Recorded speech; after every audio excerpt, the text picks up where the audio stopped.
Seguimos en Entre Líneas y vamos a hablar ahora de otro aspecto, otra medida del Gobierno Nacional de esta semana, que fue el cambio en las retenciones a los derivados de la soja, aceite y harina. Bueno, vamos a ver por qué hubo reclamos de sectores industriales por este tema, también por el recorte en el reintegro a las exportaciones, también fue otra queja que entidades empresarias han cursado después de conocer las medidas de Duhovne. Bueno, vamos a hablar de este tema especialmente enfocado en las pequeñas y medianas aceiteras que están distribuidas por todo el interior de la Argentina, especialmente en nuestra región. Para eso está Gustavo Perlo con nosotros, que es el titular de Alimentos Santa Rosa. Gustavo, gracias por venir. ¿Qué tal? Bueno, muchas gracias por invitarme y bueno, espero pueda contestar algunas de las preguntas que tienen. La primera es, ¿cómo tomaron las pequeñas y medianas aceiteras si es que los afecta en algo estas medidas de Duhovne? Obviamente que las medidas generan un nuevo marco de orden en cuanto a las exportaciones del complejo sojero. Son medidas graduales, o sea, si vemos las posiciones relativas entre los productos que van a sufrir el congelamiento de retenciones y los que no, van a ir variando de 0,5% por mes. Entonces, son medidas graduales en donde no van a tener un choque de lleno contra algún sector, pero sí indica, digamos, que se va a dejar de estimular el procesamiento de granos. Por otro lado, el negocio del complejo sojero, si lo miramos en su totalidad, está en manos de el polo cerealeros de Rosario, el polo agroexportador de Rosario y algunas empresas grandes que están en el interior también, pero en un 95% se concentra en un poco más de 10 empresas. Entonces, quienes primero van a sufrir... multinacionales del negocio. Claro, quienes primero van a sufrir este desestímulo a lo mejor de la exportación de los subproductos de soja son ese sector. Que obviamente es el primero que salió a oponerse o a hablar en contra de estas medidas, principalmente a través de la UIA y Ciara, que es la cámara que los nuclea. Las empresas más chicas no tienen una incidencia importante porque funcionalmente, en la exportación digamos, porque funcionalmente están concebidas para abastecer el mercado interno, para atender la demanda doméstica. Pero bueno, siempre el mercado exportador es el que pone los pisos y los techos de lo que puedan hacer el resto de la cadena. Entonces, o sea que indirectamente algo puede venir. Indirectamente puede venir, es un año también un poco atípico porque nunca se sufrió el faltante de materia prima en el complejo sojero como el que está dando resultado este año, causante por la sequía, digamos. Entonces son todas fuerzas que una empuja para un lado, otra empuja para el otro y hay que ver dónde se encuentra el equilibrio, porque el tipo de cambio también varió mucho, aumentó mucho, entonces en cierta parte los costos internos de todas estas empresas, algunos han ido acompañando el dólar y otros no. Entonces el beneficio que van a perder por reembolsos de exportaciones o por congelamiento de su producto, a lo mejor también paralelamente se está mejorando a través de la ecuación con un dólar más fuerte. Entonces, bueno, hay que ver dónde toma equilibrio todo esto. Es muy reciente y hay que ver dónde toma equilibrio, digamos, para saber si va a ser negativo o no. Gustavo, hay quienes diagnostican que es una tendencia hacia la primarización nuevamente de la producción. Digamos que va a ser más conveniente apostar por exportar grano que por generar el valor agregado. ¿Vos ves ese riesgo? Si nosotros tuviéramos un tipo de cambio que va a ser 2 años el mismo, yo te podría decir que sí, que es tendiente a la primarización. Ahora tenemos un tipo de cambio flotante que a lo mejor sigue aumentando y en los próximos meses aumenta un 20% más. Y bueno, estamos hablando de que no todos los costos en la industria van acompañando el dólar. Hay costos que no acompañan el dólar, sobre todo en la velocidad de crecimiento que ha tenido en estos últimos años, en estos últimos meses, mejor dicho, no en estos últimos años. Entonces, bueno, ahí hay un equilibrio en la ecuación que hay que ver qué es lo que prevalece. Si las otras variables estuviesen congeladas y lo único que se modificara es la quita de reembolso, sí te podría decir que un desestímulo Ahora, el resto de las variables no están congeladas tampoco. Así que veremos para dónde agarra el esquema de equilibrio. Las pequeñas y medianas aceiteras están volcadas al consumo interno, a alimentar el mercado interno. ¿Cómo está el panorama? Bueno, muy complicado también, porque estamos sufriendo las tasas. Claro. Cualquier empresa que trabaja en el mercado doméstico difícilmente tenga acceso a tasas en dólares en el exterior de poco porcentual, o sea, 5 o 6%, que son las normales que pueden conseguir empresas exportadoras en dólares. Entonces, casi todas tienen que ir a tomar financiamiento al mercado interno, porque sus ventas son en pesos. Y hoy, si vamos a tomar financiamiento al mercado interno, estamos hablando de tasas de alrededor del 40% más. Entonces, eso lo hace prohibitivo y le estamos vendiendo a sectores que también están necesitando financiamiento. Entonces, lo primero que buscan estos sectores es tomar financiamiento de sus proveedores, que son quienes pueden contribuir con menos tasa o con más flexibilidad. Y ahí es donde se empieza a estirar mucho la cadena de pago, se empieza a resentir y hasta que algún eslabón se corta cada tanto y empieza a haber problemas. ¿Eso se ve? Sí, se ve. Se ve porque aumenta el número de cheques rechazados, hay muchas renegociaciones en saldos. Bueno, sí se ve.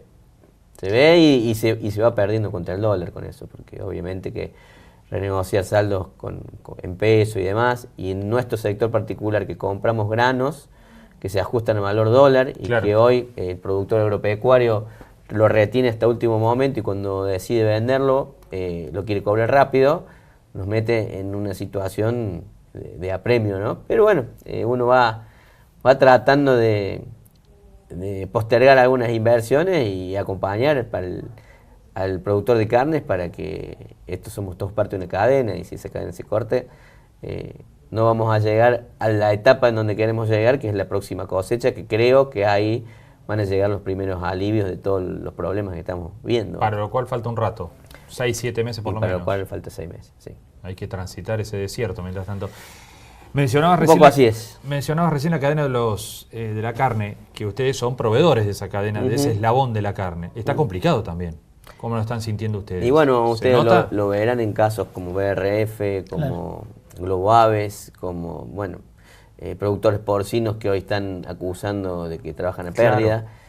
Y esto, lo peor es que en muchos casos la situación financiera es complicada a raíz de que se sobreinvirtió hace unos años los sectores que mejor rendimiento tenían, ampliaron su capacidad, tomaron financiamiento y la ecuación se les cambió abruptamente, entonces hoy tienen la inversión hecha pero no tienen la liquidez y está faltando el capital de trabajo, entonces bueno, ahí se genera una situación que castiga al que más invirtió, por así decirlo.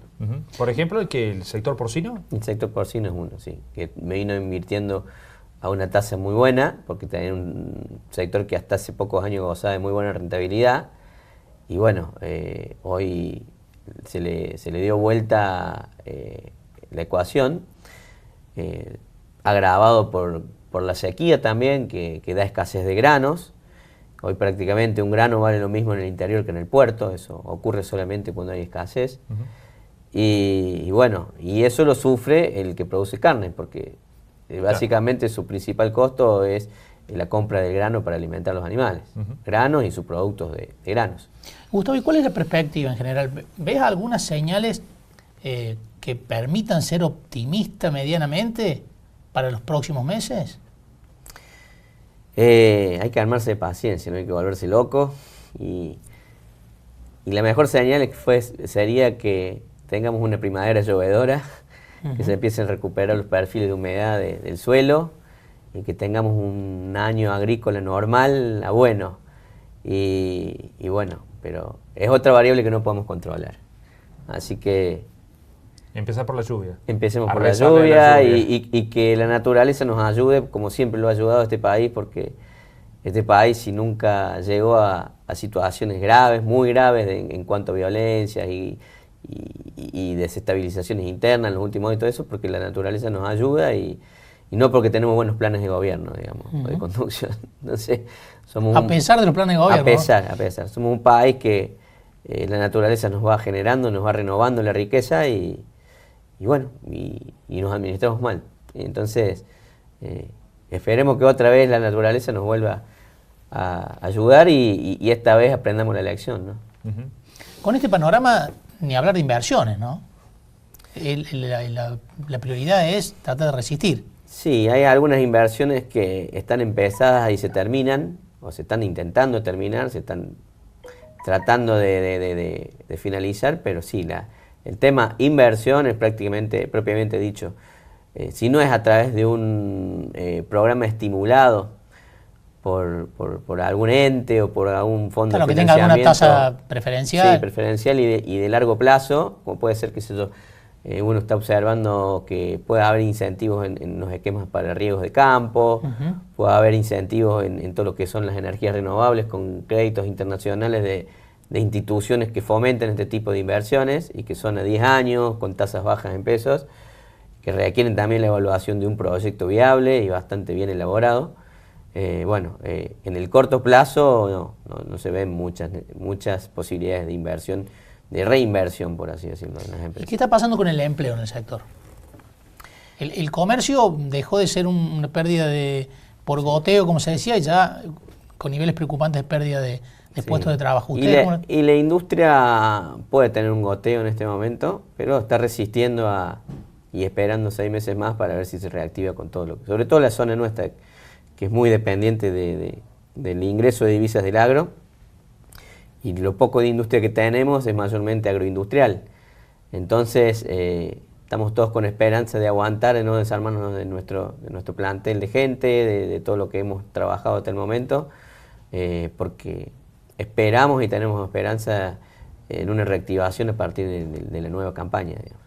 Siempre dicen que el industrial se desprende, tarda más en desprenderse de algún empleado por lo que le cuesta conseguirlo, ¿no?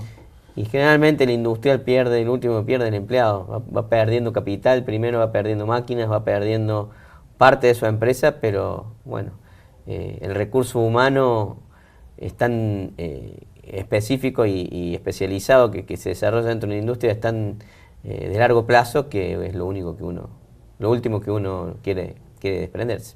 Gustavo, muchísimas gracias por haber venido. Bueno, gracias a ustedes y bueno, espero no haber sido tan negativo y que aguantemos un poco más, que lo mejor esté por venir, ¿no? Bueno, muchas gracias. Hemos tenido, sí, un panorama complicado hoy, ¿no? En el programa hemos ido desde... Es así la realidad, ¿no? Sí, la realidad es así. Hemos ido desde la municipalidad, que está ajustándose, tratando de recortar gastos porque lo que se viene para los próximos meses es complicado y está perdiendo ingresos y fondos desde el gobierno nacional. Tuvimos el panorama de la universidad en pleno conflicto, sin una propuesta salarial razonable en este marco inflacionario, y también mostramos el sector industrial relacionado con el campo y los inconvenientes que está padeciendo. Nos despedimos hasta el próximo jueves y nos reencontraremos como todos los jueves a las 21:30 aquí en Entre Líneas. Adiós. Chao.